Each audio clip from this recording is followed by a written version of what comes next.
Honorable Ministers, Honorable Congresspeople, ladies and gentlemen, and distinguished guests from home and abroad, good afternoon.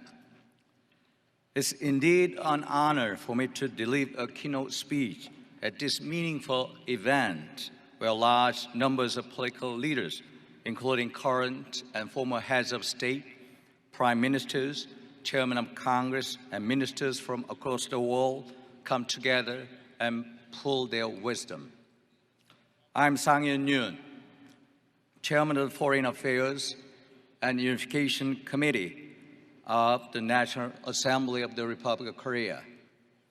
First and foremost, I'd like to extend my sincere gratitude for the Universal Peace Federation to invite me to this summit and offer me such a special opportunity to share my thoughts on the ways to achieve peace on the Korean Peninsula and in the world.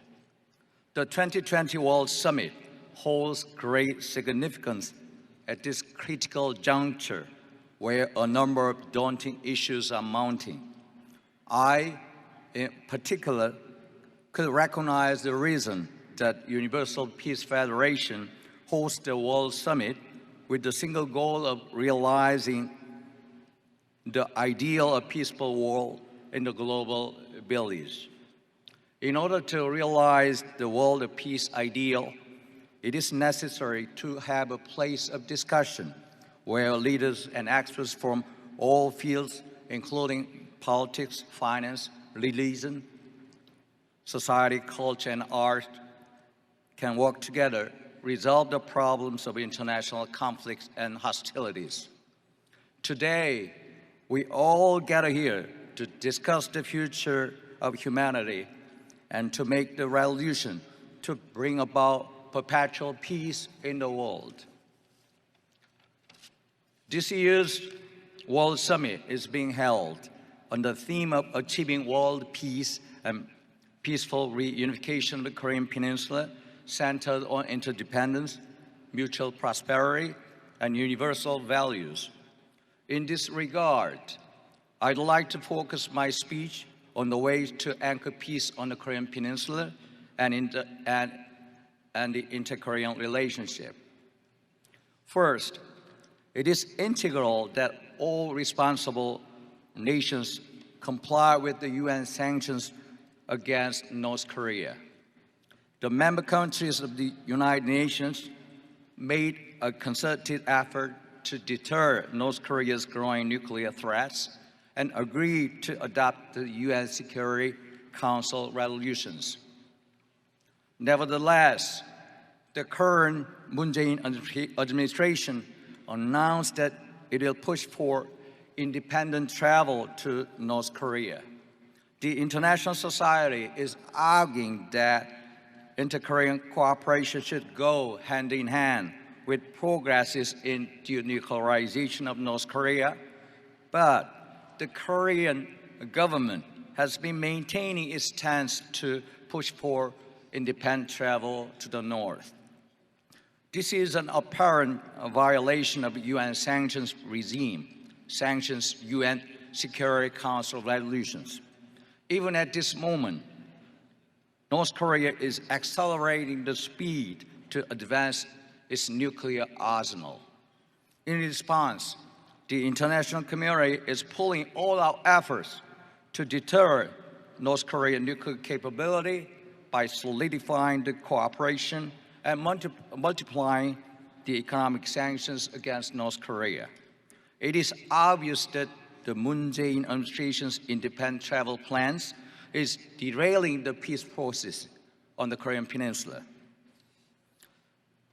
The Republic of Korea, as a member of the United Nations, should faithfully follow the UN Security Council resolutions.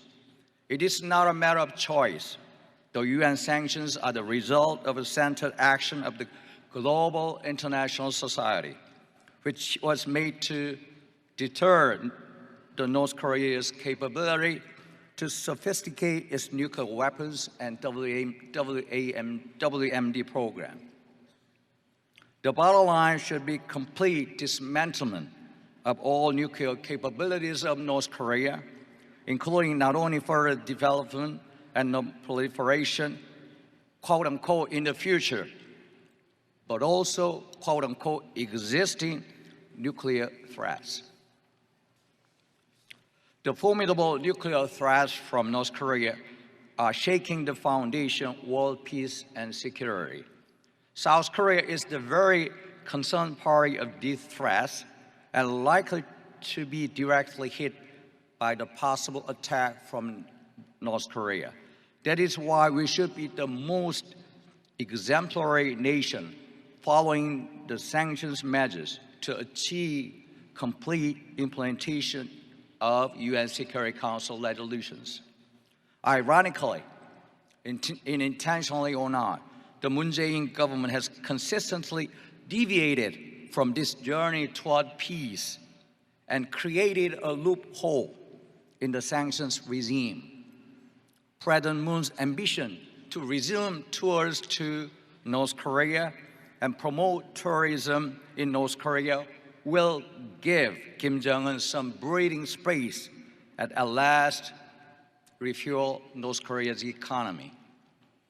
I support the international community, including our allies, is sincerely concerned that the South Korea's plan to start independent travel to North Korea will create a rift in the global security and solidarity.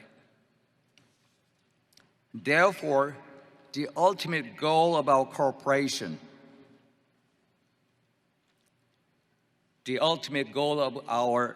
should aim at upholding the core principle of universal values, including human rights, such as human rights, environmental protection, and fight against crimes.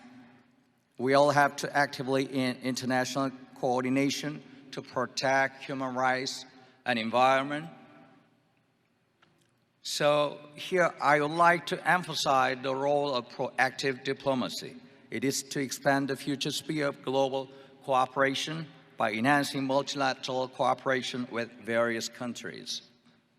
Ladies and gentlemen, cooperation among the international society, denuclearization of North Korea, a strong ROK and US alliance, and improvement in inter-Korean relations are crucial in bringing peace in the world, Northeast Asia, and the Korean Peninsula.